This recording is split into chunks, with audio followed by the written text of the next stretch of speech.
Yes, all students, a very good evening and a wholeheartedly welcome you all for Enlightened Educators and ಹೆಚ್ಚಿನ subscribers ಮತ್ತೆ ಬರ್ತಿದ್ದೀರಿ. ತುಂಬ ಖುಷಿ ಆಯಿತು.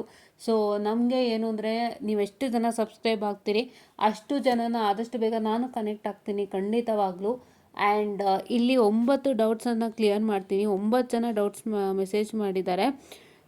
So ಇಲ್ಲಿ ನೋಡ್ತಾ ಇರ್ಬೋದು, ಮೇಕಪ್ ಎಕ್ಸಾಮ್ ಬಗ್ಗೆ ಒಬ್ಬರು ಕೇಳಿದ್ದಾರೆ. ನಾನು ವಿಡಿಯೋ ಮಾಡಿದ್ದೀನಿ ಅಪ್ಪ, ಸಮ್ಮರ್ ಸೆಮಿಸ್ಟರ್ ಎಕ್ಸಾಮೇ ಮೇಕಪ್ ಎಕ್ಸಾಮು. ಸೊ ಹಾಗಾಗಿ ನೀವು ಅದನ್ನೇ ತೊಗೋಬೋದು.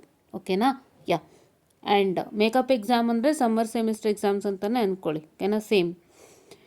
ಸಿ ಮೈಕಲ್ ಅವ್ರು ಕೇಳಿದ್ದಾರೆ, thank you ma'am for the reply. ಓಕೆಪ್ಪ, ಸೊ ನೀವು ಕೇಳಿಸ್ಕೊಂಡ್ರಿ ಅಂತ ಅನ್ಸುತ್ತೆ. So yeah, you can use that. So ನೀವು ಒಂದ್ಸತಿ ಕಾಲೇಜಲ್ಲೂ ಕೇಳ್ಕೊಂಬಿಡಿ. ಓಕೆ? ಯಾ. ಆ್ಯಂಡ್ ನೆಕ್ಸ್ಟ್ ಯಾರು, ma'am, I'm in second sem but fundamental electronics I have no average. They told to write exam in summer semester. Can you explain this please? Actually ನಾನು summer semester update ಬಗ್ಗೆ ಕೊಟ್ಟಿದ್ದೀನಲ್ಲಪ್ಪ, same process. ನೀವೇನು ಮಾಡಬೇಕು ಅಂತಂದರೆ summer ಸೆಮಿಸ್ಟ್ರಲ್ಲಿ register ಮಾಡ್ಕೊಳ್ಳಿ ಎಕ್ಸಾಮ್ಸ್ನ. First summer semester classes start ಆಗುತ್ತೆ ನಿಮಗೆ 27th. ಓಕೆನಾ? ಮತ್ತೊಮ್ಮೆ ಹೇಳ್ತಿದ್ದೀನಿ, ಕೇಳಿಸ್ಕೊಂಬಿಡಿ ಎಲ್ಲರೂ. 27th ಸ್ಟಾರ್ಟ್ ಆಗುತ್ತೆ. 27th ಜುಲೈ ಮಂತಲ್ಲಿ ಸ್ಟಾರ್ಟ್ ಆಗುತ್ತೆ. ಸೊ ನೀವುಗಳು ಏನು ಮಾಡ್ತೀರಾ ಅಂದರೆ ಜುಲೈ ಮಂತಲ್ಲಿ ಹೋಗ್ಬಿಟ್ಟು ಜಾಯ್ನ್ ಆಗಿ, ಸಮ್ಮರ್ ಸೆಮಿಸ್ಟರ್ ಕ್ಲಾಸಸ್ಗೆ ಜಾಯ್ನ್ ಆಗಿ, ಆ ಕ್ಲಾಸಸ್ಗೆ ಜಾಯ್ನ್ ಆಗಿದ ನಂತರ what you have to do as, you are suppose to give all your details like a name, USN, your branch, email ID along with ನಿಮ್ಮದು ಎಷ್ಟು ಟೋಟಲ್ ನಂಬರ್ ಆಫ್ ಕ್ರೆಡಿಟ್ಸ್ ಇದೆ ಅದೆಲ್ಲ ಕೊಡಬೇಕು. ಅಲ್ಲಿ ನಾನು ಸರ್ಕ್ಯುಲರ್ಲಿ ಮೆನ್ಷನ್ ಮಾಡಿದ್ದೀನಲ್ಲ ವಿಡಿಯೋನಲ್ಲಿ, ಅದೇ ರೀತಿ. ಸೊ ಅದನ್ನೆಲ್ಲ ನೀವು ಡೀಟೇಲ್ಸ್ನ ಯಾವಾಗ ಕೊಡಬೇಕು, ಸಮ್ಮರ್ ಸೆಮಿಸ್ಟರ್ ಫಸ್ಟ್ ವೀಕಲ್ಲಿ ನಿಮ್ಮ ಕಾಲೇಜಲ್ಲಿ ಕೊಟ್ಟರೆ, ಅಂದರೆ ಸಮ್ಮರ್ ಸೆಮಿಸ್ಟರ್ ಇನ್ಚಾರ್ಜ್ ಯಾರು ಇರ್ತಾರೆ ಅವರು ಕೊಟ್ಟರೆ, ಅವರು ರಿಜಿಸ್ಟಾರು ಕೊಡ್ತಾರೆ. ರಿಜಿಸ್ಟಾರು ಕೊಟ್ಟಿದ ತಕ್ಷಣ what's are going to happen is that, so you will be confirm for the summer semester along with the exams. Summer ಸೆಮಿಸ್ಟ್ರಲ್ಲಿ ನೀವು ಕಂಪ್ಲೀಟು ನಿಮ್ಮದು ಯಾವ ಸಬ್ಜೆಕ್ಟ್, ಈಗ ನೀವು ಹೇಳ್ತಾ ಇದ್ದೀರಾ ಫಂಡಮೆಂಟಲ್ ಎಲೆಕ್ಟ್ರಾನಿಕ್ಸ್ ಅಂತ ಹೇಳ್ತಿದ್ದೀರಾ. ಸೊ ಫಂಡಮೆಂಟಲ್ ಎಲೆಕ್ಟ್ರಾನಿಕ್ಸ್ಗೆ ನಿಮಗೆ ಕ್ಲಾಸಸ್ ಮಾಡಿಕೊಡ್ತಾರೆ, ಒಂದು ವಾರ ನೀಟಾಗಿ ಮಾಡಿಕೊಡ್ತಾರೆ ಕ್ಲಾಸು. ಕೇಳಿಸ್ಕೊಳ್ಳಿ ಕ್ಲಾಸಸ್ಸು. ಅವರು ಟೆಸ್ಟ್ ಕೊಟ್ಟರೆ ಟೆಸ್ಟ್ ತೊಗೊಳ್ಳಿ, ಅಸೈನ್ಮೆಂಟ್ ಕೊಟ್ಟರೆ ಅಸೈನ್ಮೆಂಟ್ ತೊಗೊಳ್ಳಿ, ಅದೆಲ್ಲ ತೊಗೊಂಡು ಆನಂತರ ನೀವು ಎಕ್ಸಾಮಿಗೆ ಕೂತ್ಕೊಳ್ಳಿ. ಆಯಿತಾ? ನಾನು ಅದನ್ನೇ ಹೇಳಿದ್ದು.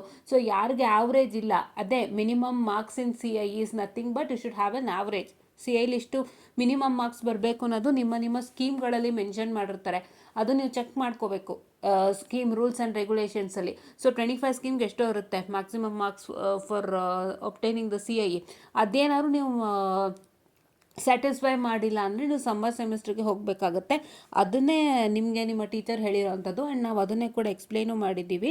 ವಿಡಿಯೋನಲ್ಲಿ ಎಕ್ಸ್ಪ್ಲನೇಷನ್ ಆಗಿದೆ ಮತ್ತು ಇಲ್ಲಿ ಎಕ್ಸ್ಪ್ಲನೇಷನ್ ಆಗಿದೆ. ಕ್ಲೀನಾಗಿ ತಲೆ ಕೆಡಿಸ್ಕೋಬೇಡಿ. ಫಂಡಮೆಂಟಲ್ ಎಲೆಕ್ಟ್ರಾನಿಕ್ಸು ಈಗ ಏನು ನಿಮಗೆ ಎಕ್ಸಾಮ್ ಕೊಡ್ತಾರಲ್ವಾ, ಈಗ 25 ಸ್ಕೀಮ್ ಸೆಕೆಂಡ್ ಸೆಮ್ ಎಕ್ಸಾಮು, ಅದಕ್ಕೆ ನೀವು ಕೂತ್ಕೊಳ್ಳೋ ಹಾಗಿಲ್ಲ. Because you don't have an average. ನೀವೇನು ಮಾಡಬೇಕು, ಸಮ್ಮರ್ ಸೆಮಿಸ್ಟರ್ ಸ್ಟಾರ್ಟ್ ಆಗುತ್ತಲ್ಲ 27/7 ಅಲ್ಲಿ ಕೂತ್ಕೋಬೇಕು. ಅಲ್ಲಿ ಕೂತ್ಕೊಂಡು ಅಲ್ಲಿ ಕೇಳಿಸ್ಕೊಂಡು ಅಲ್ಲಿ ಅವ್ರು ಏನೇನು ಡೀಟೇಲ್ಸ್ ಕೇಳ್ತಾರೆ ನಿಮ್ದೆಲ್ಲ ಕೊಟ್ಬಿಡಿ. ಸೊ ಅದೆಲ್ಲ ಆದಮೇಲೆ ನೀವು ಸಮ್ಮರ್ ಸೆಮಿಸ್ಟರ್ ಕ್ಲಾಸ್ ಕೇಳಿಸ್ಕೊಂಡು ಅಲ್ಲಿ ಏನು ಎಕ್ಸಾಮ್ ಕೊಡ್ತಾರೆ ಸಮ್ಮರ್ ಸೆಮಿಸ್ಟರ್ CE ಅದನ್ನು ಬರೀಬೇಕಾಗುತ್ತೆ SE. ಓಕೆನಾ? ಎಸ್. ಸೊ ಇದನ್ನು ಜ್ಞಾಪಕ ಇಟ್ಕೊಳ್ಳಿ. ಯಾರಿಗೆ ಆವ್ರೇಜ್ ಇಲ್ಲ, ಸೊ ಈಗ ಸುಮಾರು ಕಡೆ ಆವ್ರೇಜ್ ಇಲ್ಲ ಅಂದರೆ ಮತ್ತೆ ಬರ್ಸಿ ಆವ್ರೇಜ್ ಕೊಡಿಸ್ತಾರೆ.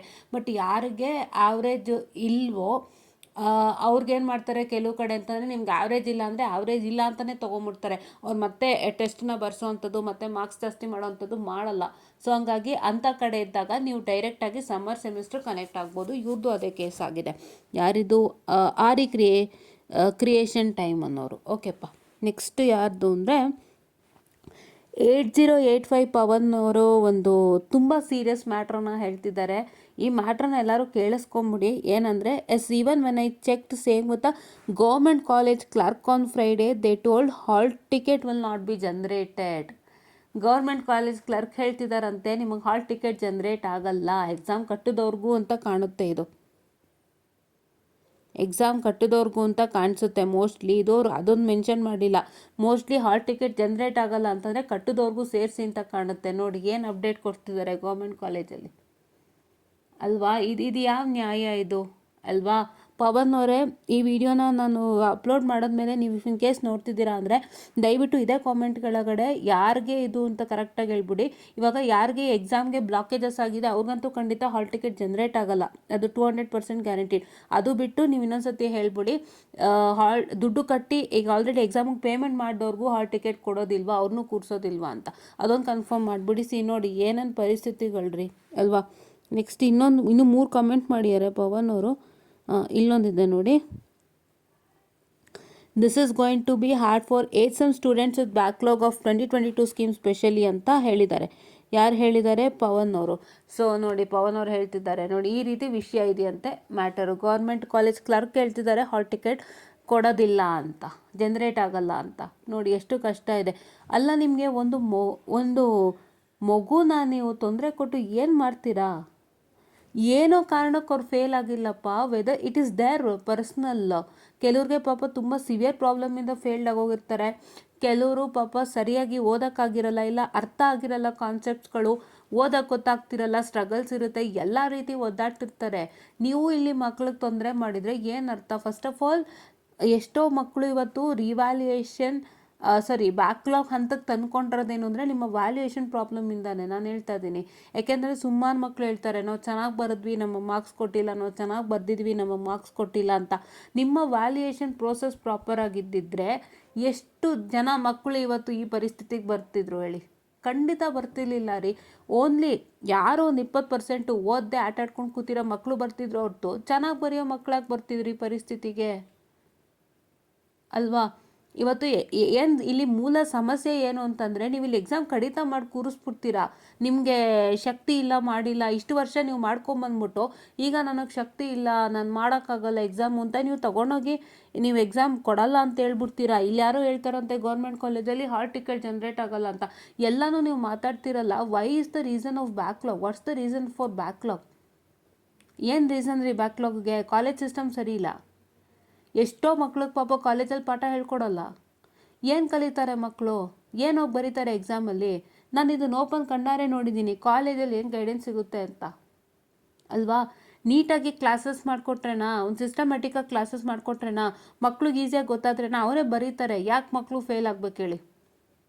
ಎಷ್ಟೋ ಮಕ್ಕಳು ಸಮಸ್ಯೆ ಏನು ಗೊತ್ತಾ? ಕ್ಲಾಸಸ್ಸಲ್ಲಿ ಪಾಠ ಹೇಳೋದು ಗೊತ್ತಾಗ್ತಾ ಇಲ್ಲ ಅವ್ರಿಗೆ ಒಂಥರ ಡಿಫ್ರೆಂಟಾಗಿ ಏನೋ ಕ್ಲಾಸ್ ಬೇಕಿರುತ್ತೆ. They needed some different attention which a professor can't give, because ಅವ್ರು ಎಲ್ಲರನ್ನೂ ನೋಡಲ್ಲ. ಇವತ್ತಿನ ಪ್ರೊಫೆಸರ್ಸ್ ಎಲ್ಲರನ್ನೂ ಎಲ್ಲರೇ ನೋಡ್ತಾರೆ? ಕ್ಲಾಸ್ ಮಾಡ್ಬಿಡ್ತಾರೆ, ಹೋಗ್ತಾರೆ. ಎಲ್ಲರನ್ನೂ ನೋಡ್ತಾರಾ? ಇಲ್ಲ. ಆ್ಯಂಡ್ ಆ ಮಗುಗೆ ಓದೋಕ್ಕೆ ಹೆಂಗೆ ಅಂತ ಗೊತ್ತಾಗದೆ ಆ ಮಗು ಸ್ಟ್ರಗಲ್ ಮಾಡ್ತಾ ಮಾಡ್ತಾ ಇಷ್ಟು ದೂರ ಬಂದಿರುತ್ತೆ. ಇವತ್ತಿನ ಬ್ಯಾಕ್ಲಾಗ್ಗೆ ಮೇಜರ್ ರೀಸನ್ ಅದೇನೆ. ನಾನು ಓಪನ್ ಆಗಿ ಹೇಳ್ತಾ ಇದ್ದೀನಿ, ದಟ್ಸ್ ರಿಯಲಿ ಟ್ರೂ. ಆಯಿತಾ? ಅದಕ್ಕೆ ಪೇರೆಂಟ್ಸ್ ಏನಂತಾರೆ, ನೀನು ಓದ್ತಾ ಇಲ್ಲ ಅದಕ್ಕೆ ಫೇಲ್ಡ್ ಆಗೋದೆ ಅಂತಾರೆ. ಫಸ್ಟ್ ಆಫ್ ಆಲ್ ಪೇರೆಂಟ್ಸ್ ನೀವು ಥಿಂಕ್ ಮಾಡಿ, ಒಂದು ಮಗುಗೆ ನೀಟಾಗಿ ಎಕ್ಸಾಮ್ ಕ್ಲಿಯರ್ ಮಾಡಬೇಕು ಅಂದರೆ he should study well, he should understand the concept, he should have some idea on how to pass the exams and how I have to study that subject. ಅಷ್ಟು knowledge ಇಲ್ಲ ಅಂದರೆ ಮಗು ಹೆಂಗ್ರಿ pass ಆಗುತ್ತೆ? ನೀವು ಅಷ್ಟೆಲ್ಲ ಮಕ್ಳ ಹತ್ರ ಸಮಸ್ಯೆ ಇಟ್ಕೊಂಡು ಆ್ಯಸ್ ಅ ಪೇರೆಂಟ್ ನೀವು ಮಗು ಓದ್ತಾ ಇಲ್ಲ ಅದಕ್ಕೆ ಫೇಲ್ಡ್ ಆಗ್ಬಿಟ್ಟ ನನ್ನ ಮಗ ಅಂದರೆ ಏನು ಅರ್ಥ ಅದು? ಅದು ನಾನು ಸುಮಾರು ಜನ ಹೇಳ್ತಾರೆ, ನಮ್ಮ ಮನೇಲೇ ಬೈತಾರೆ ಈ ಥರ ಆದಾಗ ಅಂತ. ಅಲ್ಲ, ಫಸ್ಟ್ ಒಂದು ಸತಿನಾದರೂ ಆ್ಯಸ್ ಅ ಪೇರೆಂಟ್, ಇವಾಗ ನೀವು ದುಡ್ಡು ಕೊಟ್ಟು ಸೇರಿಸಿದ್ದೀರಾ, ನೀವು ದುಡ್ಡು ಕೊಟ್ಟು ಮಕ್ಕಳು ಏನು ಎಜುಕೇಟೆಡ್ ಆಗಬೇಕು, ನಮ್ಮ ಸರ್ಕಲಲ್ಲೂ ಇಂಜಿನಿಯರ್ಸ್ ಇದ್ದಾರೆ, ಸೊ ನಾನು ಒಂದು ಇಂಜಿನಿಯರ್ನ ಜನ್ರೇಟ್ ಮಾಡಬೇಕು ನಮ್ಮ ಮನೆಯಿಂದ ಒಬ್ಬ ಇಂಜಿನಿಯರ್ ಆಗಬೇಕು, ನೀವು ಕಷ್ಟಪಟ್ಟು ದುಡ್ಡು ಕಟ್ತೀರಾ. But do you enter into any of the things like how the college is going on, ಹೆಂಗೆ ನಡೀತಿದೆ ಮಕ್ಕಳಿಗೆ, ಕ್ಲಾಸಸ್ ಅರ್ಥ ಆಗ್ತಿದೆ, ಏನಾದ್ರು ದಾರಿ ಮಾಡ್ಬೋದಾ? ಒಂದಿನ ನೀವು ಹೋಗಿದ್ದೀರಾ? ಏನು ಮಕ್ಳುಗಳಿಗೂ ಹೇಳ್ಕೊಳಕ್ಕೆ ಭಯ. ಯಾಕೆ ಹೇಳ್ಕೊಳಕ್ಕೆ ಭಯ ಮಕ್ಳುಗಳಿಗೆ? ಬಿಕಾಸ್ ಏನು ಅಂತ ಹೇಳಿದ್ರೆ ಮಕ್ಳುಗಳಿಗೆ ಇನ್ಫೀರಿಯಾರಿಟಿ ಕಾಂಪ್ಲೆಕ್ಸು, ಭಯ, ಒಂಥರ ಹೆದರ್ತಾ ಇರ್ತಾರೆ ಹೇಳೋಕ್ಕೆ. ಯಾಕೆ ಗೊತ್ತಾ? ಎಲ್ಲ ಮಕ್ಕಳು ಚೆನ್ನಾಗಿ ಮಾಡ್ತಿರ್ತಾರೆ, ಇವ್ರಿಗೊಂದು ಸಮಸ್ಯೆ ಇರುತ್ತೆ. ಈಗ ಸಡನ್ನಾಗಿ ಹೋಗ್ಬಿಟ್ಟು ಒಂದು ಪೇರೆಂಟ್ ಹತ್ರ ನಂಗೆ ಕ್ಲಾಸಸ್ ಅರ್ಥ ಆಗ್ತಿಲ್ಲ, ನನಗೇನೂ ಹೇಳ್ಕೊಡ್ತಾಯಿಲ್ಲ, ಅಷ್ಟು ನೀಟಾಗಿ ಗೊತ್ತಾಗ್ತಿಲ್ಲ ಅಂದರೆ ಸಡನ್ನಾಗಿ ಆವಾಗ ಪೇರೆಂಟ್ಸ್ದು ಒಂದೇ ಡೈಲಾಗ್ ಬರುತ್ತೆ, ಬೇರೆ ಮಕ್ಕಳೆಲ್ಲ ಮಾಡ್ತಿದ್ದಾರೆ ನಿಂದೇ ಕಂಪ್ಲೇಂಟಾ ಅಂತಾರೆ. That's really true. Every parent does that. ನಾನು ಇವತ್ತು ಇಷ್ಟು ಓಪನಾಗಿ ಮಾತಾಡ್ತಿದ್ದೀನಿ ಬಿಕಾಸ್ ಬ್ಯಾಕ್ಲಾಗಿದೆ ಮೇಜರ್ ರೀಸನ್ನು, ಇನ್ನೇನಕ್ಕೂ ಅಲ್ಲ. ಇವತ್ತು ಎಷ್ಟು ಮಕ್ಕಳು ಭವಿಷ್ಯನ ಇವರು ಕೈಯಲ್ಲಿ ಕಿತ್ಕೊಂಡಿದ್ದಾರೆ. 6 ತಿಂಗಳು ಕಾಯಿಸ್ತಿದ್ದಾರಲ್ಲ, ಎಷ್ಟು ಮಕ್ಕಳು ಭವಿಷ್ಯ ಹೋಯ್ತಿಲ್ಲಿ? ಸತ್ಯ ಅಲ್ವಾ? ಆ ಥರ ಪೇರೆಂಟ್ಸು ಕಂಪ್ಲೇಂಟ್ ಮಾಡ್ತಾರೆ. ಬಟ್ ಪೇರೆಂಟ್ಸ್ ಅರ್ಥ ಮಾಡ್ಕೊಳ್ಳಲ್ಲ, 5 ಬೆರಳು ಒಂದೇ ಸಮ ಇಲ್ಲ, ಎಲ್ಲ ಮಕ್ಕಳು ಒಂದೇ ಅಲ್ಲ ಅಂತ. ಆ ಇನ್ಫೀರಿಯಾರಿಟಿ ಕಾಂಪ್ಲೆಕ್ಸ್ಗೆ ಮಕ್ಕಳು ಹೇಳ್ಕೊಳಲ್ಲ ಮನೇಲಿ. ಅಪ್ಪ ಅಮ್ಮ ಏನಂತಾರೋ ಅಂತ ಅವರು ಮುಚ್ಚಿಟ್ಕೊಂಡು ಓದ್ತಾನೆ ಇರ್ತಾರೆ, ಬರಿತಾನೆ ಇರ್ತಾರೆ. ಈ ಕಡೆ VTನೂ ಪಾಸ್ ಮಾಡಲ್ಲ, ಈ ಕಡೆ ಅವರು ನಾವು ಚೆನ್ನಾಗಿ ಬರ್ದಿದ್ದೀವಿ ಅಂತಾರೆ. ನಮ್ಗಳಿಗೆ ಏನು ಗೊತ್ತಾ, ಎಷ್ಟೋ ಮಕ್ಳಿಗೆ ನಾನು ಸೀರಿಯಸ್ ಆಗಿ ನಾನು ರಿಪ್ಲೈ ಮಾಡೋಕ್ಕಾಗಲ್ಲ. ಯಾಕೆ ಗೊತ್ತಾ? ಒಂದು ಹೇಳ್ತೀನಿ, ನಾನು ಅಂಥ ಮಕ್ಳಿಗೆ ನಾನು ಏನು ಹೇಳ್ತೀನಿ ಗೊತ್ತಾ, ನಾನು ನಿಮ್ಮ ಪೇಪರ್ ನೋಡಿಲ್ಲ, ಬರ್ದೋರೆ ನೀವು ಚೆಕ್ ಮಾಡ್ಕೊಳ್ಳಿ ಆನ್ಸರ್ಸು ಅಂತ ಹೇಳ್ತೀನಿ ನಾನು. I always say that I have not seen your paper. You just please check out once whether everything is right. If you're more confident, you put for evaluation ಅಂತೀನಿ. ಯಾರೇ revaluation ಕೇಳ್ಕೊಂಬರೋ ಮಕ್ಳಿಗೆ ಹೇಳ್ತಾರೆ, ನಾವು ಚೆನ್ನಾಗಿ ಬರ್ದಿದ್ವಿ, ನಮಗೆ ಮಾರ್ಕ್ಸ್ ಕೊಟ್ಟಿಲ್ಲ. ನಮ್ಮ ಸ್ಟೋರಿ ಬರ್ದಿರೋ ಮಕ್ಳಿಗೆ ಮಾರ್ಕ್ಸ್ ಇದೆ, ನಮಗೆ ಮಾರ್ಕ್ಸ್ ಇಲ್ಲ ಅಂತ. ಈ ಥರ ಪ್ರಾಬ್ಲಮ್ಸ್ಗಳಾಗ್ಬಿಟ್ಟು ಮಕ್ಳಿಗೆ ಪಾಪ ಹೆಂಗ್ರಿ ಅವ್ರು ಬ್ಯಾಕ್ಲಾಗ್ನ ಕ್ಲಿಯರ್ ಮಾಡ್ತಾರೆ ಅಲ್ವಾ? ಇಷ್ಟೆಲ್ಲ ಸಮಸ್ಯೆ ಇಟ್ಕೊಂಡು ಹೆಂಗ್ರಿ ಅವರು ಬ್ಯಾಕ್ಲಾಗ್ನ ಕ್ಲಿಯರ್ ಮಾಡ್ತಾರೆ ಹೇಳಿ? ಫಸ್ಟ್ ಆಫ್ ಆಲ್ ಬ್ಯಾಕ್ಲಾಗ್ಗೆ ಮೂಲ ಕಾರಣ ಅಂದರೆ ಕಾಲೇಜ್ ಕಡೆಯಿಂದ ಒಂದು ಟೀಚಿಂಗ್ ಆಗಲ್ಲ ಎಷ್ಟೋ ಮಕ್ಕಳಿಗೆ. ಇನ್ನೊಂದು ಮೇನ್ ಮುಖ್ಯ ಕಾರಣ, ಚೆನ್ನಾಗಿ ಮಕ್ಕಳು ಬರ್ದಿರ್ತಾರೆ ಬಟ್ PTUನಲ್ಲಿ ಮಾರ್ಕ್ಸ್ ಕೊಡೋದಿಲ್ಲ. ಆ್ಯಂಡ್ ಇನ್ನೊಂದು ಕಾರಣ ಏನಂದರೆ ಅವ್ರಿಗೆ ಓದೋಕ್ಕೆ ಸರಿಯಾಗಿ ಬರ್ತಾರಲ್ಲ ಪಾಪ, ಅವ್ರಿಗೆ ಲ್ಯಾಕ್ ಆಫ್ ಗೈಡೆನ್ಸ್ ಇರುತ್ತೆ. ಮೇನ್ ಎಷ್ಟೋ ಮಕ್ಕಳು ಲ್ಯಾಕ್ ಆಫ್ ಗೈಡೆನ್ಸಿಂದನೇ ಬ್ಯಾಕ್ಲಾಗ್ ಆಗೋದು. ಎರಡು ಮೇನ್ ರೀಸನ್ ಏನು ಗೊತ್ತಾ? ಲ್ಯಾಕ್ ಆಫ್ ಗೈಡೆನ್ಸಿಂದ ಆಗ್ತಾರೆ, ಅದು ಮೇನ್ ಕಾಲೇಜಿಗೆ ಸೇರ್ಕೊಳ್ಳುತ್ತೆ. ಆ್ಯಂಡ್ ಅಲಾಂಗ್ ವಿತ್ ಏನು ಅಂತ ಹೇಳಿದ್ರೆ VTU ವ್ಯಾಲ್ಯೂಯೇಷನ್ ಸರಿ ಇರೋದಿಲ್ಲ. ಅದ್ರ ಮಧ್ಯೆ ಪೇರೆಂಟ್ಸ್ದು ಒಂಥರ ಹಿಂಸೆ. ಅರ್ಥ ಆಗುತ್ತೆ, ಪೇರೆಂಟ್ಸ್ ಕಷ್ಟಪಟ್ಟು ಅಮೌಂಟ್ ಹಾಕಿರ್ತಾರೆ ಮಕ್ಕಳಿಗೆ, ಅವ್ರು ಇಂಜಿನಿಯರಿಂಗ್ ಓದಲಿ ಅಂತ, ಮಕ್ಕಳು ಓದಲೇಬೇಕು, ಅದು ದಟ್ ಇಸ್ ದ ಡ್ಯೂಟಿ. ಅವ್ರ ಪೇರೆಂಟ್ಸ್ಗೊಂದು ಆಸೆ ಇರುತ್ತೆ, ಇನ್ಪುಟ್ ಅವ್ರ ಅಮೌಂಟ್ ಎಲ್ಲ ಕಟ್ಟಿ ಸೇರಿಸ್ದಾಗ ಅವ್ರಿಗೆ they need a good output, I understand. But ಆ ಔಟ್ಪುಟ್ ಮಧ್ಯೆ ಅವ್ರು ಏನಾದ್ರು ಸಫರ್ ಮಾಡ್ತಿದ್ದಾರೆ ಅಂದರೆ ದಯವಿಟ್ಟು ಅವ್ರಿಗೆ ಸಪೋರ್ಟ್ ಮಾಡಿ. ಬಿಕಾಸ್ ಎಲ್ಲ ಮಕ್ಕಳು ಒಂದೇ ಥರ ಇರಲ್ಲಪ್ಪ, ಎಲ್ಲ ಮಕ್ಕಳು ಒಂದೇ ಥರ ಇರಲ್ಲ. ಎಲ್ಲ ಮಕ್ಕಳು ಒಂದೇ ಥರ ಇರಂಗಿದ್ದಿದ್ರೆ ಇವತ್ತು ಜಗತ್ತಲ್ಲಿ ಇರೋರೆಲ್ಲ ಟಾಪರ್ ಆಗ್ತಿದ್ರು. If each and every student is a topper, if each and every student is the same, 5 ಬೆರಳು ಸಮ ಇತ್ತು, ಎಲ್ಲ ಮಕ್ಕಳು ಒಂದೇ ಅಂದರೆ ಎಲ್ಲ ಮಕ್ಕಳು ಟಾಪರೇ ಆಗ್ತಿದ್ರಲ್ವ ಇವತ್ತು. ಯಾಕೆ ಇವತ್ತು ಫೇಲ್ಯೂರ್ ಮಕ್ಕಳು ಇನ್ನೂ ಇದ್ದಾರೆ ಭೂಮಿಲಿ? ಯಾಕೆ ಎಷ್ಟೋ ಮಕ್ಕಳು 10ನೇ ಕ್ಲಾಸ್ಗೆ ಕೂತ್ಕೊಂಡವ್ರಿದ್ದಾರೆ? ಯಾಕೆ ಎಷ್ಟೋ ಮಕ್ಕಳು 12ನೇ ಕ್ಲಾಸಿಗೆ ಡ್ರಾಪ್ ಔಟ್ ಇದ್ದಾರೆ? ಯಾಕೆ ಎಷ್ಟೋ ಮಕ್ಕಳು ತಲೆಗೆ ಹೋಗಲ್ಲ? If everybody was the same, ಜಗತ್ತಲ್ಲಿರ್ತಕ್ಕಂಥ ಎಷ್ಟೋ ಕೋಟಿ ಸ್ಟೂಡೆಂಟ್ಸ್ ಎಲ್ಲ ಟಾಪರ್ ಆಗ್ತಿದ್ರು ಅಲ್ವಾ? ಸೊ ದಯವಿಟ್ಟು ನಿಮ್ಮ ಮಕ್ಳಿಗೆ ಏನೇ ಕಷ್ಟ ಆದರೂ ಸಪೋರ್ಟ್ ಮಾಡಿ, ಹೆಲ್ಪ್ ಮಾಡಿ, ಅರ್ಥ ಮಾಡ್ಕೊಳ್ಳಿ. ಸ್ಟೂಡೆಂಟ್ಸ್ನ ಅರ್ಥ ಮಾಡಿಕೊಂಡು ನಿಮ್ಮ ಮಗು ಕಷ್ಟಪಡ್ತಿದ್ದಾರೆ, ಏನು ಅವ್ರಿಗೆ ಅರ್ಥ ಆಗ್ತಿಲ್ಲ, ಏನು ಅಡ್ಜಸ್ಟ್ಮೆಂಟ್ ಆಗ್ತಿಲ್ವಾ, ಫಸ್ಟ್ ನೀವು ಬನ್ನಿ ಕೇಳಿ ಮಕ್ಕಳನ್ನ. ಇಲ್ಲ ನೀವು ಸ್ಟೂಡೆಂಟ್ಸು ಧೈರ್ಯ ಮಾಡಿ ಪೇರೆಂಟ್ ಹತ್ರ ಮಾತಾಡಿ, ಆವಾಗ ಸರಿ ಹೋಗುತ್ತೆ ಪ್ರಾಬ್ಲಮ್. ಇಲ್ಲಾಂದರೆ ಸರಿ ಹೋಗಲ್ಲ. ಇಲ್ಲ ಅಂತಂದರೆ ಈಗ ನೀವು ಹೇಳ್ಕೊಳ್ಳಲ್ಲ ಪೇರೆಂಟ್ಸ್ಗೆ, ನಿಮ್ಮ ಪೇರೆಂಟ್ಸು ಬಂದು ಕೇಳಲ್ಲ, ನಿಮಗೆ ಆಗ್ತಿರೋ ಕಷ್ಟಕ್ಕೆ ನೀವು ಪೇರೆಂಟ್ಸಿಂದ ಸುಮ್ಮನೆ ಅನ್ನೆಸರಿ ನೀವು ಬ್ಲೇಮ್ ತೊಗೋತೀರಾ. That will bring you till here. And ಇಲ್ಲಿ ತನಕ ಬಂದಿದೆ, ಅದು ಸಾಲದಕ್ಕೆ ಈ ಥರ ಕತೆ ಮಾಡಿ ಕೂರಿಸಿದ್ದಾರೆ. ಏನು ಹೇಳ್ತೀರಾ? ಏನು ಹೇಳ್ತೀರಾ ಹೇಳಿ? ಆ್ಯಕ್ಚುಲಿ ಇವತ್ತು ಒಂದು ಸತ್ಯ ನಾನು ಹೇಳೋದಂದರೆ, VTU valuation if it was really proper, ಕಂಪ್ಲೇಂಟ್ಸೇ ಇಲ್ಲದೆ ವ್ಯಾಲ್ಯೂಯೇಷನ್ ಆಗಿದ್ದರೆ ಇವತ್ತು ಎಷ್ಟೋ ಮಕ್ಕಳು ಪಾಸ್ ಆಗ್ಬಿಟ್ಟಿರೋರು ಅಲ್ವಾ? ಎಷ್ಟೋ ಮಕ್ಕಳು ಪಾಸ್ ಆಗಿರೋರು. ಆ್ಯಂಡ್ ಇಡೀ VTU ರೂಲ್ಸ್ ಆ್ಯಂಡ್ ರೆಗ್ಯುಲೇಷನ್ಸ್ನ ಕಾಲೇಜು ಸಿಸ್ಟಮ್ಯಾಟಿಕ್ಕಾಗಿ ತೊಗೊಂಡು ಹ್ಯಾಂಡಲ್ ಮಾಡಿ ಮಕ್ಳಿಗೆ ನೀಟಾಗಿ ಟೀಚ್ ಮಾಡಿದರೆ, ಮಕ್ಳಿಗೆ ಗೈಡ್ ಮಾಡಿದರೆ ಇವತ್ತು ಎಷ್ಟೋ ಮಕ್ಕಳು ಈ ಪರಿಸ್ಥಿತಿಗೆ ಬರ್ತಿರ್ಲಿಲ್ಲ. ಎರಡೂ ಪ್ರಾಬ್ಲಮ್ಮು ನೋಡಿ. ಇವತ್ತೆಷ್ಟು ಮಕ್ಕಳು ಅವ್ರಂತಾರೆ ಹಾಲ್ ಟಿಕೆಟ್ ಜನ್ರೇಟ್ ಆಗಲ್ಲ ಅಂತ. ಗೌರ್ಮೆಂಟ್ ಫ್ಯಾಕಲ್ಟಿ ಅಂದರೆ they know whatever, because ಅಲ್ವಾ ಗೌರ್ಮೆಂಟಲ್ಲಿ ಕಾಲೇಜ್ಗಳಲ್ಲಿ ಅಂತಂದರೆ ಎಲ್ಲ ಐಡಿಯಾ ಇರುತ್ತೆ ಅಲ್ವಾ? They are associated with government and they have some good idea ಅಲ್ವಾ? I hope that they are telling the truth, but not 100%. ನಂಗೊಂದು 50% ಟ್ರೂತ್ ಅಂತ ಅನ್ನಿಸ್ತಾ ಇದೆ ಈಗ ಅಲ್ವಾ? ಈಗ ನಿಮ್ಗೆ ಅಕಸ್ಮಾತ್ ಹಾಲ್ ಟಿಕೆಟು ಜನ್ರೇಟ್ ಆಗಿಲ್ಲ ಅಂದರೆ ಏನು ಮಾಡ್ತೀರಾ? ಇವಾಗ ಅನ್ವಿತ್ ಕಟೀಲ್ ಬ್ರದರ್ ಹೋರಾಟ ಮಾಡಿ ಎಲ್ಲ ತಂದು ಕೊಟ್ರು ಅದು ಎಲ್ಲಿವರೆಗೂ ಆಗುತ್ತೆ ಗೊತ್ತಿಲ್ಲ, ಬಿಕಾಸ್ ನಿಮ್ಮ ಎಕ್ಸಾಮ್ ಇಸ್ ವೆರಿ ನಿಯರು. ಈಗ ಇವತ್ತು ಯಾವತ್ತಪ್ಪ? ಇವತ್ತು 16ನೇ ತಾರೀಕು, 19ಕ್ಕೆ ನಿಮ್ಮ M3 ಎಕ್ಸಾಮ್ ಇದೆ. ಹಾಲ್ ಟಿಕೆಟೇ ಬಂದಿಲ್ಲ ಅಂದರೆ ಇದು ಯಾವ ಕತೆ ಇದು? ಎಷ್ಟು ಮಕ್ಕಳು ಭವಿಷ್ಯನ ಇದು ಮಾಡ್ತೀರಪ್ಪ ನೀವು? ಆ ಮಕ್ಕಳು ಇವಾಗ 6 ತಿಂಗಳು ಕೂತ್ಕೊಂಡು ಪ್ಲೇಸ್ಮೆಂಟ್ಸಿಗೆ ಪ್ರಾಕ್ಟೀಸ್ ಮಾಡೋದು ಹೆಂಗಿದೆ, 6 ತಿಂಗಳು ಕೂತ್ಕೊಂಡು ಬ್ಯಾಕ್ಲಾಗಿಗೆ ಓದೋದು ಹೆಂಗಿದೆ ಅಲ್ವಾ? ರೈಟ್ ಅಲ್ವಾ? ಎಷ್ಟು ಕಷ್ಟ ಇದೆ. ಎಷ್ಟು ಮಕ್ಕಳು ಭವಿಷ್ಯ ಹೋಯ್ತು ರೀ ಇಲ್ಲಿ, ಎಷ್ಟು ಮಕ್ಕಳು ಭವಿಷ್ಯ ಹೋಯ್ತು. ಪ್ಲೇಸ್ಮೆಂಟ್ಸಿಗೆ ಟ್ರೈ ಮಾಡ್ತಿರ್ತಾರೆ ಮಕ್ಕಳು. ಇವತ್ತು ಪ್ಲೇಸ್ಮೆಂಟ್ ಯುಗ ಹೆಂಗಿದೆ ಅಂದರೆ ಮಾರ್ಕ್ಸಿಂದ ಕೊಂಡ್ಕೊಳಕ್ಕಾಗಲ್ಲ ಇವತ್ತು ಪ್ಲೇಸ್ಮೆಂಟ್ನ. ಸ್ಕಿಲ್ ಸೆಟ್ ಇದ್ದರೆ ಪ್ಲೇಸ್ಮೆಂಟು, ನಿನಗೆ ಪ್ರೋಗ್ರಾಮ್ ಗೊತ್ತಾ ಪ್ಲೇಸ್ಮೆಂಟು, ನೀನು ಸಾಫ್ಟ್ವೇರ್ ಬಳಸ್ತೀಯಾ ಪ್ಲೇಸ್ಮೆಂಟ್ ನಿನಗೆ, ನೀನು ಪ್ರೋಗ್ರಾಮಿಂಗ್ ಸಕಾಲಾಗಿ ಮಾಡ್ತೀಯಾ ಪ್ಲೇಸ್ಮೆಂಟ್ ನಿನಗೆ, ಎಲ್ಲ ಗೊತ್ತಿರಬೇಕು. ಹಂಗಿದ್ರೇ ಪ್ಲೇಸ್ಮೆಂಟು ಅಲ್ವಾ? Real right, that is real. ಇಷ್ಟೆಲ್ಲ ಇರುವಾಗ ಏನಿದೆಲ್ಲ ತುಂಬಾ ಹರ್ಟ್ ಆಗ್ತಿದೆ ನೋಡೋಕ್ಕೆ ಆ್ಯಕ್ಚುಲಿ ಇನ್ ರಿಯಲ್. ಆಮೇಲೆ ಇನ್ಯಾರು ಕಾಮೆಂಟ್ ಮಾಡಿದ್ದಾರೆ, ಆ್ಯಕ್ಚುಲಿ ಇದೆಲ್ಲ ರಿಯಲ್ ಟ್ರೂತು, ಇದೆಲ್ಲ ಬದಲಾಗಬೇಕು. ಬದಲಾಗಿಲ್ಲ ಅಂದರೆ ಖಂಡಿತ ಜೀವನ ತುಂಬಾ ಕಷ್ಟ ಇದೆ ಮಕ್ಕಳಿಗೆ. ಹೆಂಗಾಗ್ಬಿಟ್ಟಿದೆ ಅಂದರೆ, ನಾನು ಓದ್ಬೇಕಾದ್ರೆ ನೋಡಿದ್ದೀನಿ, ನನ್ನ ಫ್ರೆಂಡ್ಸ್ಗಳೇ ಎಲ್ಲ ಗೊತ್ತಿರುತ್ತೆ, ಅವ್ರವ್ರ ಗುಂಪಿಗೆ ಶೇರ್ ಮಾಡ್ಕೊತಾರೆ, ಹೇಳಲ್ಲ. ನೋಡಿ ಇವತ್ತು ಫ್ರೆಂಡ್ಸ್ಗಳು, ಎಷ್ಟೋ ಜನ ಫ್ರೆಂಡ್ಸ್ಗಳು ಇವತ್ತು ಸ್ವಾರ್ಥಿಗಳಾಗಿ ಹೋಗ್ಬಿಟ್ಟಿದ್ದಾರೆ, ತಮ್ಮಲ್ಲೇ ಇಟ್ಕೊಂಡ್ಬಿಡ್ತಾರೆ, ವಿಷಯನ ಹೇಳ್ಕೊಳ್ಳಲ್ಲ ಏನೇ ಬರಲಿ, ಈಗೇನೋ ನೀವು ಒಂದು ಸಬ್ಜೆಕ್ಟ್ ರಿಲೇಟೆಡ್ ಏನೋ ಸಿಕ್ತು ಇಷ್ಟು ಓದಿದ್ರೆ ಪಾಸ್ ಅಂತ ನಿಮ್ಮ ಫ್ರೆಂಡ್ಸಿಗೆ ಶೇರ್ ಮಾಡೋದ್ರಲ್ಲಿ ಏನು ತಪ್ಪಿದೆ? ಏನು ಶೇರ್ ಮಾಡ್ಬಿಟ್ಟ ತಕ್ಷಣ ಅವ್ರು ಟಾಪರ್ ಆಗ್ಬಿಡ್ತಿದ್ರಂದ್ರಿ? ಇಲ್ಲ. ಅವ್ರ ನೆನಪಿನ ಶಕ್ತಿ ಎಷ್ಟರ ಮಟ್ಟಕ್ಕಿದೆಯೋ, ಅವ್ರ ಕಲಿಕೆ ಎಷ್ಟರ ಮಟ್ಟಕ್ಕಿದೆಯೋ ಅವ್ರು ಅದರಲ್ಲೂ ಪ್ಲ್ಯಾನ್ ಮಾಡಿ ಓದ್ತಿರ್ತಾರೆ. ಏನು ನೀವು ಕ್ವಶನ್ಸ್ ಕೊಟ್ಟಿದ ತಕ್ಷಣ ಅವ್ರೇನು ಜಾಸ್ತಿ ಮಾರ್ಕ್ಸ್ ತೆಗೆದುಬಿಟ್ಟಿದ್ರಾ? ಇಲ್ಲ. ನೀವು ಏನೇ ಕೊಟ್ರು ಅವ್ರು ಅದರಲ್ಲೂ ಹೇಗೆ ಓದಬೇಕು ಅನ್ನೋದು ಅವ್ರು ತಲೆಗೆ ಹಾಕ್ಕೊಂಡು ಓದ್ತಿರ್ತಾರೆ. ಅಷ್ಟೂ ಇರಲ್ಲ. ನೀವೇ ಗುಟ್ಟಾಗೆಲ್ಲ ಮಾಡ್ಕೊಂಬಿಡ್ತೀರಾ. ಎಷ್ಟೋ ಫ್ರೆಂಡ್ಸಿಗೆ ಹೇಳೋದೇ ಇಲ್ಲ. ಈ ಥರನೂ ಇದೆ ಇವತ್ತು ಪ್ರಪಂಚ. ತುಂಬ ಕಷ್ಟ ಇದೆ guys. It is really difficult. ಎಷ್ಟು ಮಕ್ಕಳು ಭವಿಷ್ಯ ಇವತ್ತು ಅಂದರೆ ನನಗೆ ಹೊಟ್ಟೆ ಉರಿತಾ ಇದೆ. ಈಗ ಆ್ಯಕ್ಚುಲಿ ಅನ್ವಿಲ್ ಬ್ರದರ್ದು ಚೆಕ್ ಮಾಡ್ತಾನೆ ಇದ್ದೀನಿ, ಏನು ಅಪ್ಡೇಟ್ಸ್ ಬಂದಿಲ್ಲ. ಅವರೆರಡು ಫೋಟೋ ಹಾಕಿರೋದು ಬಿಟ್ಟರೆ ಅವರು ಮುಂದಕ್ಕೆ ಪ್ರೋಗ್ರೆಸ್ ಮಾಡಿದ್ದಾರೆ ಅಂತ ನಮಗೆ ಗೊತ್ತಾಗ್ತಿಲ್ಲ. ಅಟ್ಲೀಸ್ಟ್ ಅಷ್ಟು ಗೊತ್ತಾಗಿರೋ ಒಂಚೂರು ಸಮಾಧಾನ ಮಕ್ಕಳಿಗೆ. ನೋಡಿ ಯಾವ ಪರಿಸ್ಥಿತಿ ಅಂತ. And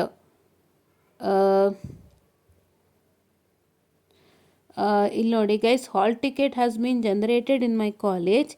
I think we might be able to write if we have applied on 10. On 11th onwards application was blocked for odd sem ಅಂತ ಹೇಳ್ತಿದ್ದಾರೆ. ಯಾರಿದು ಜಾಕ್ ರೀಚರ್ ಓಚ್ 5UT. ಜಾಕ್ ಅವರೇ, ನೀವು ಇನ್ಫಾರ್ಮೇಷನ್ ಕೊಟ್ಟಿದ್ದೀರಾ, ಓಕೆ. ಆದರೆ ನೀವು ಒಂದು ಕ್ಲಾರಿಫಿಕೇಷನ್ ಮಾಡ್ಕೊಳ್ಳಿ, ನಿಮ್ಮ ಹಾಲ್ ಟಿಕೆಟ್ ಬಂದಿದೆಯಾ ಅಂತ ಫಸ್ಟು, ಅಲ್ವಾ? ಹಾಲ್ ಟಿಕೆಟ್ ಜನ್ರೇಟ್ ಆಗಿದೆ, ಕರೆಕ್ಟು. ಯಾರಿಗೆ ಜನ್ರೇಟ್ ಆಗಿದೆ? 4th ಸೆಮ್ ಮಕ್ಳಿಗೆ ಆಗಿರುತ್ತೆ.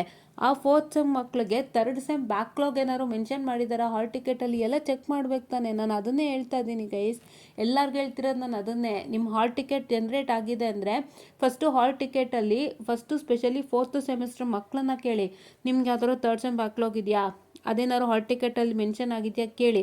ಅಷ್ಟು ಬೇಡವಾ, ಡೈರೆಕ್ಟಾಗಿ ನಿಮ್ಮ ಹಾಲ್ ಟಿಕೆಟ್ ಬಂದಿದೆಯಾ ಕೇಳ್ಕೊಳ್ಳಿ. ನಿಮ್ಮ ಹಾಲ್ ಟಿಕೆಟ್ ಬಂದಿದೆ ಅಂದರೆ ಸಂತೋಷ. ನಾನು ಅದನ್ನೇ ಹೇಳ್ತಾ ಇದ್ದೀನಿ. ನೀವು ಅರ್ಧಂಬರ್ಧ ಹೇಳಿದ್ರೆ, ನೀವು ಕೇಳಿದ್ರೆ ಅಪ್ಪ ಕೇಳ್ಕೊಳ್ಳಿ ಅಂತ ಎಲ್ಲರಿಗೂ ನಾನು ಅದೇ ಹೇಳ್ತಿದ್ದೀನಿ, ಅಲ್ವಾ? ನೋಡಿ, ಪಿಂಕಾ VPL ಬ್ಲಾಗ್ಸ್ ಕೇಳಿದ್ದಾರೆ. Okay, did you ask the teachers that we can write the exam ಅಂತ ಕೇಳ್ತಿದ್ದಾರೆ. ನೀವಿಲ್ಲಿ ವಿ ಮೈಟ್ ಬೇಡ, ಡೈರೆಕ್ಟಾಗಿ ಕೇಳಿ. ಜನ್ರೇಟ್ ಆಗಿದೆ ಅಲ್ವಾ, ಕೇಳ್ಕೊಬೋದಲ್ವ ಒಂದು ಮಾತು. ಈಗ ಯಾರಾದರೂ ನಿಮಗೆ ಟೀಚರ್ಸು ಕನೆಕ್ಷನಾಗಿ ಸಿಗ್ತಾರೆ ಅಂದರೆ ಕೇಳ್ಕೊಳ್ಳಿ, ಮ್ಯಾಮ್ ಹಾಲ್ ಟಿಕೆಟ್ ಜನ್ರೇಟ್ ಆಗಿದೆ ಅಂತೆ, ನಮ್ಮದು ಆಗಿದೆಯಾ ಅಂತ. ಪ್ರಿಂಟು ತೆಗಿತಾರಲ್ಲ, ಅಲ್ಲಿ ಗೊತ್ತಾಗುತ್ತೆ ನಿಮ್ಮ ಹಾಲ್ ಟಿಕೆಟ್ ಇದೆಯಾ ಅಂತ. ನಾಳೆ ಒಂದು ಸತಿ ಕೇಳ್ಕೊಂಡು ಹೇಳಬೇಕು ನೀವು. ರೀಚರ್ ಅವರೇ ಕೇಳ್ಕೊಂಡು ಹೇಳಿ. ಆ್ಯಂಡ್ ಯಾರ್ಯಾರು ಹಾಲ್ ಟಿಕೆಟ್ ಬಂದಿದೆ ನಾಳೆ ಕೇಳ್ಕೊಂಡು ಹೇಳಿ. ನಿಮ್ಮ ಹಾಲ್ ಟಿಕೆಟ್ ಬಂದಿದೆ ಅಂದರೆ ಇಲ್ಲಿ ತುಂಬ ಸಂತೋಷ. ನೋಡಿ, ಒಂದು ಕಡೆ ಹಾಲ್ ಟಿಕೆಟ್ ಬರಲ್ಲ ಅಂತ ರಿಲೀಸ್ ಮಾಡಲ್ಲ ಅಂತಾರೆ, ಇನ್ನೊಂದು ಕಡೆ ಹಾಲ್ ಟಿಕೆಟ್ ಬಂದಿದೆ ಆದರೆ ಮೈಟ್ ಅಂತ ಹೇಳ್ತಿದ್ದೀರಾ. ಎರಡೆರಡು ಬೇಡ ನಮಗೆ, ಕರೆಕ್ಟು ಒಂದು ಕ್ಲಾರಿಟಿ ಕೊಟ್ಬಿಡಿ. ಎಷ್ಟೋ ಮಕ್ಳಿಗೆ ಹೆಲ್ಪ್ ಆಗುತ್ತೆ ಇದು, ಆಯಿತಾ? ಓಕೆ. ಆ್ಯಂಡ್ ಇನ್ಯಾರ್ದು ಕಾಮೆಂಟ್ಸು? ಹಾಂ, ಇಲ್ಲಿ I have finished my 8th semester and I belong to 22 scheme and I have one backlog for 7th semester. There will be any makeup exams for me or not for us? Makeup exam ಎಲ್ಲಿ ಬರುತ್ತಪ್ಪ? ಆಯ್ತಲ್ಲಪ್ಪ ಎಲ್ಲನೂ 7th ಸೆಮ್ದು. ಈಗ backlog exam ನಡೀತಾ ಇದೆ. ನೀವು ಇವಾಗ ನಿಮಗೆ hall ticket ಕಟ್ಟಿದ್ರಾ? ನೀವು ಎಕ್ಸಾಮ್ಗೆ ಹಾಲ್ ಟಿಕೆಟ್ ನಿಮಗೆ ಬಂತಾ? ನೀವು ಅಟೆಂಡ್ ಮಾಡಿದ್ರೆ ಏನು ಕತೆ? ಮೇಕಪ್ ಎಕ್ಸಾಮ್ ಅಂತೂ ಕೊಡಲ್ಲ. ಈಗೇನೋ 7th ಸೆಮ್ ಎಕ್ಸಾಮು ಮಂಡೆಯಿಂದ ನಡೀತಾ ಇದೆ ಅನ್ನೋ ಅಂತ ನ್ಯೂಸ್ ಬಂದಿತ್ತು. ಸೊ ಹಾಗಾಗಿ ಅದು ನಡೀತಾ ಇದೆ. ನೀವು ಅದನ್ನು ಕಟ್ಟಿದ್ರಾ? ಈಗ ಬರಿಬೋದಲ್ವಾ ಅಲ್ಲಿ ನೀವು? ಈಗ ಬರಿಬೋದಾಗಿತ್ತಲ್ವಾ ಅಲ್ಲಿ ನೀವು? ಈಗ ಕಟ್ಬಿಟ್ರೋದ್ರಿಂದ ನಿಮ್ಗೆ ಆಪರ್ಚುನಿಟಿ ಇದ್ದಿದ್ರೆ ನೀವು ಬರಿಬೋದಾಗಿತ್ತು. ಸೊ ಈಗ ನೀವೇನು ನೆಕ್ಸ್ಟ್ 7th ಸೆಮ್ ಎಕ್ಸಾಮ್ ಬರುತ್ತಲ್ಲ, ಡಿಸೆಂಬರ್ 2027, ಅವಾಗ ಕಾಯಬೇಕಾಗುತ್ತಪ್ಪ. You have to wait till then. Okay. ಯಾರಿದು? ಮಹೇಶ್ ಪಾಟೀಲ್ ಅವ್ರು ಕೇಳಿರೋ ಅಂಥದ್ದು. ಸೊ ನೀವು ಅಲ್ಲಿ ಕಾಯಬೇಕಾಗುತ್ತೆ, ಓಕೆನಾ? ಆ್ಯಂಡ್ ಇದಿಷ್ಟು ಇವತ್ತಿನ ಡೌಟ್ ಕ್ಲಿಯರಿಂಗ್ ಸೆಷನ್ ಆಗಿತ್ತು. ಎಲ್ಲ ಡೌಟ್ಸು ಕ್ಲಿಯರ್ ಮಾಡಿದ್ದೀನಿ. ಆ್ಯಂಡ್ ಒಂದು ನ್ಯಾಪ್ ಕಟ್ಕೊಳ್ಳಿ, ನಾನು ಇಷ್ಟೊತ್ತು ಏನು ಹೇಳಿದೆ ಎಲ್ಲನೂ ಸತ್ಯ. ಇಷ್ಟನ್ನ ಸರಿ ಹೊಟ್ಟೋದ್ರೆ ನಮ್ಮ ಇಂಜಿನಿಯರಿಂಗ್ ಅನ್ನೋದು not at all a problems. ಇವತ್ತು ಇವರ ವ್ಯಾಲ್ಯೂಯೇಷನ್ ಸಮಸ್ಯೆಯಿಂದಾಗಿ, ಕಾಲೇಜ್ನಲ್ಲಿ ಕ್ಲಾಸಸ್ ಮಾಡದಿರೋ ಸಮಸ್ಯೆಯಿಂದಾಗಿ ನೀವು ಇಲ್ಲೇ ಸ್ಟಕ್ ಆಗಿಬಿಟ್ಟಿದ್ದೀರಾ. ಇನ್ನೂ ಇದಕ್ಕಿಂತ ದೊಡ್ಡದಿದೆ ನೀವು ಮಾಡೋಕ್ಕೆ. ಪ್ಲೇಸ್ಮೆಂಟ್ ಅನ್ನೋದ್ರ ಒಳಗಡೆ ಹೋಗಿ ನಿಮಗೆ ಅರ್ಥ ಆಗುತ್ತೆ ಏನು ಅಂತ. ಒಂದಿನ ಎಷ್ಟು ಸ್ಟ್ರಗಲ್ ಪಡ್ತೀರಾ ಅಂದರೆ, ಇವಾಗ ನಾನೇ 3 ತಿಂಗಳಿಂದ ಸ್ಟ್ರಗಲ್ ಪಡ್ತಿರೋಳು. ಐ ನೋ ವಾಟ್ ಎಲ್ಲ ಥರ ಇದೆ ಆಪರ್ಚುನಿಟಿ. ಆದರೆ ನಾವು ಡಬಲ್ ಡಿಗ್ರಿ ಗ್ರ್ಯಾಜುಯೇಟ್ಸ್ ಆಗಿರೋದ್ರಿಂದ ತುಂಬ ಕಡಿಮೆ ಕಂಪ್ನಿ ತೊಗೊಳ್ಳೋದು. ಇನ್ನೊಂದೇನು, ಸ್ಕಿಲ್ ಸೆಟ್ಸ್ಗಳು ಗೊತ್ತಿರಬೇಕು. ನಮಗೆ ಗೊತ್ತಿರೋ ಸ್ಕಿಲ್ ಸೆಟ್ಸ್ಗೆ ನಾವು ಹುಡುಕೊಂಡು ಕೆಲಸ ತೊಗೋಬೇಕು. ಅದರಲ್ಲೂ ಅದಿರಬೇಕು ಇದಿರಬೇಕು ಅಂತಾರೆ. ಆ್ಯಂಡ್ ನಾನು ಇನ್ನೊಂದು ಹೇಳ್ತೀನಿ, I saw an internship which is in Mysuru, ವಿಜಯನಗರಲ್ಲಿ ಇದ್ದಿದ್ದು. ಅವ್ರದ್ದು ನೇಮ್ ನಂಗೆ ಮರ್ತಾಯಿತ್ತು, ಕಂಪ್ನಿ ನೇಮು ನಾಳೆಗೆ ತುದಿಲಿದೆ, ಬಟ್ ಐ ಡೋಂಟ್ ಫೊಗಾಟ್. ಏನು ಅಂತ ಹೇಳಿದ್ರೆ ಆ ಕಂಪನಿ ಕೇಳ್ತಾ ಇದೆ, ಇಂಟರ್ನ್ಶಿಪ್ಪು ಕೇಳ್ತಿರೋದು ಫ್ರಂಟ್ ಎಂಡ್ ಡೆವಲಪ್ಮೆಂಟು. ಅದಕ್ಕೂ they are telling that one who is having a MacBook can come ಅಂತ. ನೋಡ್ಕೊಳ್ರೋ ಪರಿಸ್ಥಿತಿ, ಇಂಟರ್ನ್ಶಿಪ್ಗೆ ಮ್ಯಾಕ್ ಬುಕ್ ಕೇಳ್ತಾ ಇದ್ದಾರೆ. ಇವರು they don't even give you ₹0 for internship. Okay, stipend ಅಂತ ಏನೂ ಕೊಡೋಲ್ಲ, ಆದರೆ ಮ್ಯಾಕ್ ಬುಕ್ ತೊಗೊಂಬನ್ನಿ ಅಂತೆ. ಏನಕ್ಕೆ ಮ್ಯಾಕ್ ಬುಕ್ಕು? ಇವ್ರು ಕೊಡದೇ ಇರೋ ₹0 ಕೊಡದೇ ಇರ್ತಕ್ಕಂಥ ಇಂಟರ್ನ್ಶಿಪ್ಗೆ ನೀವು 2 ಲಕ್ಷ ಖರ್ಚು ಮಾಡಿ ಮ್ಯಾಕ್ ಬುಕ್ ತರ್ತೀರಾ? ನಾಟ್ ಥಿಂಗ್ ಅಲ್ವಾ? ಹೆಂಗಿದೆ ನೋಡ್ಕೊಳ್ಳಿ ಇವತ್ತು ಪರಿಸ್ಥಿತಿ. ಆ್ಯಂಡ್ ಇವತ್ತು ನೀವು ಇಂಟರ್ನ್ಶಿಪ್ಗೆ ಎಂಥ ಲೆವೆಲ್ ಸ್ಕಿಲ್ ಸೆಟ್ಸ್ ಕೇಳ್ತಾರೆ, ಎಂಥ ಲೆವೆಲ್ ಎಕ್ಸ್ಪೀರಿಯನ್ಸ್ ಕೇಳ್ತಿದ್ದಾರೆ ಅಂದರೆ, ಸೀರಿಯಸ್ಲಿ ಪ್ಲೇಸ್ಮೆಂಟ್ ಅನ್ನೋದ್ರ ಒಳಗೆ ಹೋದಾಗ ನಿಮಗೆ ಅರ್ಥ ಆಗುತ್ತೆ ಏನು ಅಂತ. ಅಲ್ಲಿ ತನಕ ನಿಮಗೆ ಗೊತ್ತಾಗಲ್ಲ. ಇವತ್ತೊಂದು ಪರಿಸ್ಥಿತಿಗಳು ನೋಡಿ ಹಂಗಿದೆ. ಅಷ್ಟೆಲ್ಲ ಪರಿಸ್ಥಿತಿಗಳಿದೆ. ಅದ್ರ ಮಧ್ಯೆ ಇವರು ಹಿಂಗೆ ತೊಂದರೆ ಕೊಟ್ಟಾಗ ಏನು ಮಾಡೋಣ ಹೇಳ್ರಿ? ಎಷ್ಟು ಮಕ್ಕಳು ಭವಿಷ್ಯ? ನಂಗೆ ತುಂಬ ಹೊಟ್ಟೆ ಉರಿತಿದೆ. ಒಂದು ಚಾನ್ಸೂ ತುಂಬ ಇಂಪಾರ್ಟೆಂಟು, ಆದರೆ ಆ ಚಾನ್ಸ್ನ ನೀವು ಹೆಂಗೆ ಬೆಳೆಸ್ಕೊತೀರಾ ಅದ್ರ ಮೇಲೆ. ಬಟ್ ಆ ಚಾನ್ಸಲ್ಲೂ ನಿಮ್ಗೇನಾದ್ರು ನಂಗೆ ಐಡಿಯಾ ಗೊತ್ತಾಗ್ತಾಯಿಲ್ಲ, ನನಗೆ ಮಿಸ್ ಆಗ್ತಾಯಿದೆ, ಪ್ರಾಬ್ಲಮ್ಸ್ಗಳಾಗ್ತಿದೆ ಅಂತಂದರೆ ತುಂಬ ಕಷ್ಟ ಅಪ್ಪ. ಅದು ಹೇಳೋಕ್ಕೆ ಬರೋಲ್ಲ. ಅದು ಎಷ್ಟು ಹಿಂಸೆ ಅಂತಂದರೆ ಎಲ್ಲ ಥರ ಸಮಸ್ಯೆ ಇರುತ್ತೆ ಸ್ಟೂಡೆಂಟ್ ಹತ್ರ. ಫಸ್ಟ್ ಆಫ್ ಆಲ್ ಪೇರೆಂಟ್ಸ್ ಸರಿ ಹೋಗಿ ಮಗುಗೆ ಯಾಕೆ ಪ್ರಾಬ್ಲಮ್ ಆಗ್ತಿದೆ, ಒಂದು ಸ್ಟೂಡೆಂಟ್ ಫೇಲ್ ಆಯಿತು ಅಂದರೆ ಅದು ಅವ್ರ ಕಂಪ್ಲೀಟ್ ಜವಾಬ್ದಾರಿನೇ ಅಲ್ಲ. ಸ್ಟೂಡೆಂಟ್ದು ಜವಾಬ್ದಾರಿ ಅಂತಂದರೆ ನಾನು ಯಾವ ಲೆಕ್ಕದಲ್ಲಿ ಹೇಳ್ತಿರೋದು ಅಂದರೆ, ಇವಾಗ ಸಡನ್ನಾಗಿ ಆ ಮಗುನೇ ಬೇಕಾಬಿಟ್ಟು ಓದದೆ ಫೇಲ್ ಆಗಿಬಿಟ್ಲು ಆ ಥರ ಹೇಳ್ತಾರಲ್ಲ, ಆ ರೀತಿ ಜವಾಬ್ದಾರಿ ಅಲ್ಲ ಅದು. ಏನು ಅಂತಂದರೆ ಮಗುಗೊಂದು ಪ್ರಾಬ್ಲಮ್ ಇರುತ್ತೆ, ನೀವು ಪೇರೆಂಟ್ಸು ಕೂತು ಸಾರ್ಟ್ ಔಟ್ ಮಾಡಿ, ಮಾತಾಡಿ, ಸೆಟ್ರೇಟ್ ಮಾಡಿ, ಆ ಮಗುಗೆ ಧೈರ್ಯ ತುಂಬಿ ಏನು ಸಮಸ್ಯೆ ಆಗಿತ್ತು ಅದಕ್ಕೆ ನಾವೇನು ಪರಿಹಾರ ಮಾಡ್ಬೋದು ಅದನ್ನ ಕೊಡಿಸಿದ್ರೆ ಖಂಡಿತ ಆ ಸ್ಟೂಡೆಂಟ್ ಪಾಸ್ ಆಗ್ತಾರೆ. ನೀವೆಲ್ಲನೂ ಮಕ್ಕಳು ತಲೆಗೆ ಹಾಕ್ಬಿಡ್ತೀರಾ ಈಸಿಯಾಗಿ. ಬಟ್ ಆ ಮಕ್ಕಳು ಕಷ್ಟಪಟ್ಟಿರ್ತಾರಲ್ಲ, ಅದು ಅರ್ಥ ಮಾಡ್ಕೊಳ್ಳಿ ಪ್ಲೀಸ್. ನನ್ನ ಹಂಬಲ್ ರಿಕ್ವೆಸ್ಟ್, ಅದು ಅರ್ಥ ಮಾಡ್ಕೊಳ್ಳಿ. ಏನೂ ಇಲ್ಲ, ನೀವು ಅದನ್ನು ಅರ್ಥ ಮಾಡಿಕೊಂಡು ನೀವು ಒಂದು ಮಟ್ಟದ ಸಪೋರ್ಟಿಂಗ್ ಕೊಟ್ಟರೆ ತುಂಬಾ ಹೆಲ್ಪ್ ಆಗುತ್ತೆ. ಮಕ್ಳಿಗೆ ತುಂಬಾ ಹೆಲ್ಪ್ ಆಗುತ್ತೆ. ಯಾರೂ ಬೇಕು ಅಂತ ಫೇಲ್ ಆಗಲ್ಲ. ನೀವೆಷ್ಟು ಜವಾಬ್ದಾರಿ ಇಟ್ಟು ಎಷ್ಟು ಹಣ ಕೊಟ್ಟು ಸೇರಿಸಿರ್ತೀರೋ ಅದ್ರ 10ರಷ್ಟು ಜವಾಬ್ದಾರಿ ಮಕ್ಳಿಗೂ ಇರುತ್ತೆ. ಆದರೆ ಅವ್ರಿಗೇನೋ ಮಿಸ್ಸಿಂಗ್ ಇದೆ ಅಂತ ಅನ್ನಿಸ್ದಾಗ, ಅವ್ರಿಗೆ ಅದು ವರ್ಕೌಟ್ ಆಗ್ತಿರಲ್ಲ. ಅದಕ್ಕೆ ನೀವು ಮಕ್ಕಳೇ ಕಂಪ್ಲೀಟ್ ಓದ್ತಾ ಇಲ್ಲ, ಅವರೇ ಆಟ ಆಡ್ಕೊಂಡು ಕೂತಿದ್ರು, ಅದಕ್ಕೆ ಫೇಲ್ಡ್ ಆಗೋಯ್ತು ಅನ್ನೋ ರೀತಿ ನೀವು ಮಾತಾಡೋದಾದರೆ ದಟ್ ಇಸ್ ರಿಯಲಿ ರಾಂಗ್. ಒಂದು ಸಲ ನೀವು ಅರ್ಥ ಮಾಡ್ಕೊಳ್ಳಿ ನಿಮ್ಮನ್ನು ನೀವು, ಆವಾಗ ನಿಮಗೆ ಗೊತ್ತಾಗತ್ತೆ ಏನು ಅಂತ. ಒಂದು ಮಗುದು ಏನು ಕಷ್ಟ ಇದೆ, ಏನು ಸಮಸ್ಯೆ ಇದೆ, ಏನು ಪ್ರಾಬ್ಲಮ್ ಆಗ್ತಿದೆ, ನನ್ನ ಮಗ ಫೇಲ್ ಆಗೋಕ್ಕೆ ಏನು ಕಾರಣ, ನೀವು ಇನ್ ಡೀಟೇಲಾಗಿ ಚೆಕ್ ಮಾಡಿ ಒಂದಿನ ಗೊತ್ತಾಗತ್ತೆ. ಆ ಮಕ್ಕಳನ್ನ ಸ್ಟ್ರಗಲ್ ಮಾಡ್ತಿರ್ತಾರೆ ಹೇಗಿದೆ ಅಂತಂದು.